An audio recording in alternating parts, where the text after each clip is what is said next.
Assalamualaikum warahmatullahi wabarakatuh. Halo teman-teman semua. Pada kesempatan kali ini, kami dari kelompok 4 akan membawakan materi tentang teori struktural fungsional.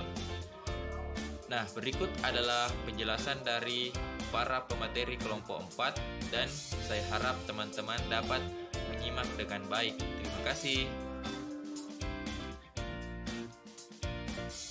Baik, terima kasih.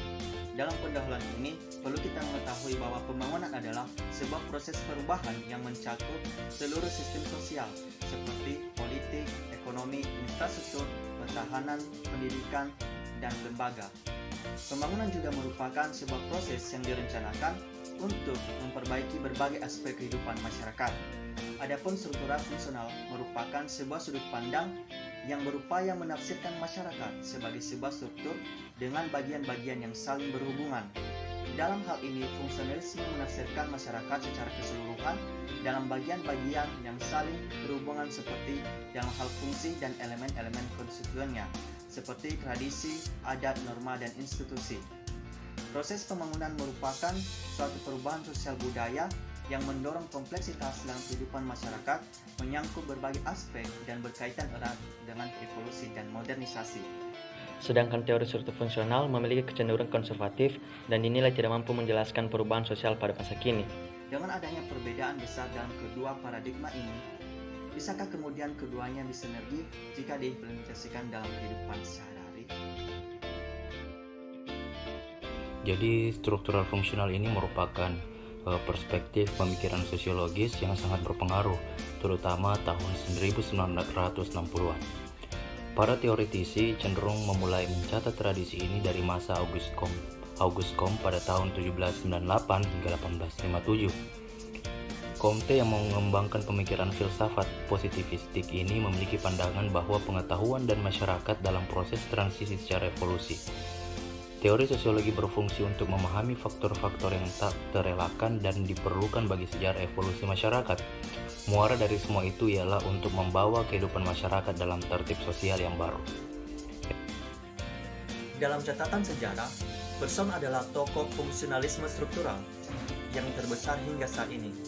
Bergson dikenal sebagai penggagas struktural fungsional yang memfokuskan kepada masalah-masalah sistem tindakan maupun sistem sosial. Walaupun Bergson merupakan seorang tokoh fungsional struktural yang sangat penting, namun tentang fungsionalisme struktural dan sosiologi adalah Merton. Gagasan-gagasan Merton sendiri sebenarnya merupakan penggabungan dari beberapa pemikiran tokoh sosiologi klasik sebagai kerangka dasarnya. Dalam perkembangannya, fungsionalisme struktural mendominasi teori sosiologi selama beberapa tahun.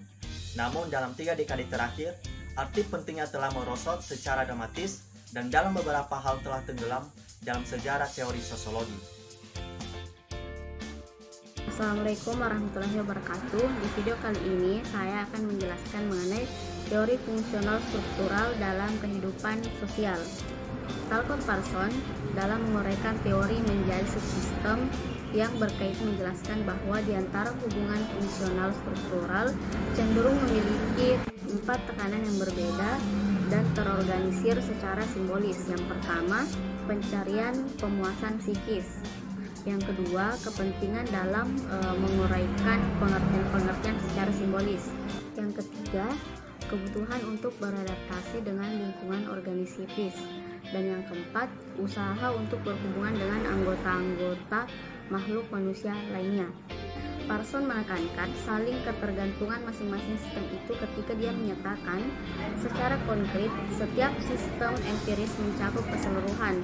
Dengan demikian, tidak ada individu konkret yang tidak merupakan sebuah organisme, kepribadian, anggota dan sistem sosial, dan peserta dalam sistem kultural. Walaupun fungsionalisme struktural memiliki banyak pemuka, akan tetapi paham ini benar-benar berpendapat bahwa sosiologi adalah merupakan suatu studi tentang struktur-struktur sosial sebagai unit-unit yang terbentuk atas bagian-bagian yang saling tergantung. Fungsionalisme struktural sering menggunakan konsep sistem ketika membahas struktur atau lembaga sosial. sistem ialah organisasi dari keseluruhan bagian-bagian yang saling tergantung.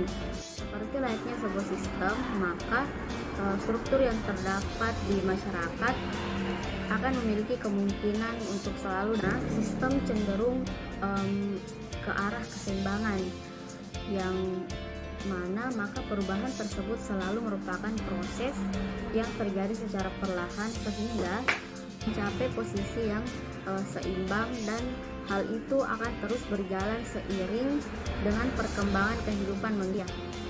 Sekian mengenai teori fungsional struktural dalam kehidupan sosial. Warahmatullahi wabarakatuh. Di sini saya akan membahas mengenai studi kasus pembangunan masyarakat miskin di pedesaan, perspektif fungsionalisme struktural.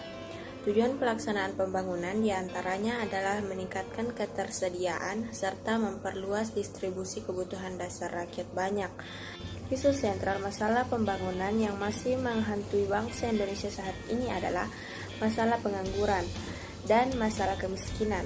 Kedua permasalahan besar ini terjadi pada masyarakat pedesaan pada umumnya. Sejenak pemerintah Orde Baru, pemerintah meluncurkan berbagai program pengentasan kemiskinan dan pemberdayaan masyarakat yang dijalankan oleh berbagai kementerian dan lembaga. Salah satu yang terkenal adalah program Impres Desa Tertinggi atau IDT yang ditunjuk untuk meningkatkan kualitas kesejahteraan masyarakat miskin melalui pengembangan sumber daya manusia, modal, dan usaha produktif serta pengembangan kelembagaan. Program lain yang merupakan program struktural yang sifatnya fungsional adalah program pengembangan kecamatan atau PPK yang merupakan salah satu upaya pemerintah Indonesia yang bertujuan untuk meningkatkan kesejahteraan masyarakat pedesaan, memperkuat institusi lokal, dan meningkatkan kinerja pemerintah daerah. Lebih lanjut, program pengentasan kemiskinan pedesaan saat ini yang ada bertumpu pada implementasi pemerintah dana segar kepada masyarakat miskin, yang sebelumnya konsep ini sama saja dengan program-program bantuan langsung tunai di tahun-tahun sebelumnya. Program-program pemberdayaan semestinya dilaksanakan dengan menggunakan mekanisme pelaksanaan yang bertumpu pada peran aktif masyarakat. Artinya bahwa partisipasi aktif kelompok sasaran menjadi sangat penting dalam melihat keberhasilan atau kegagalan program atau implementasi kebijakan pemberdayaan. Sekian dari saya. Wassalamualaikum warahmatullahi wabarakatuh.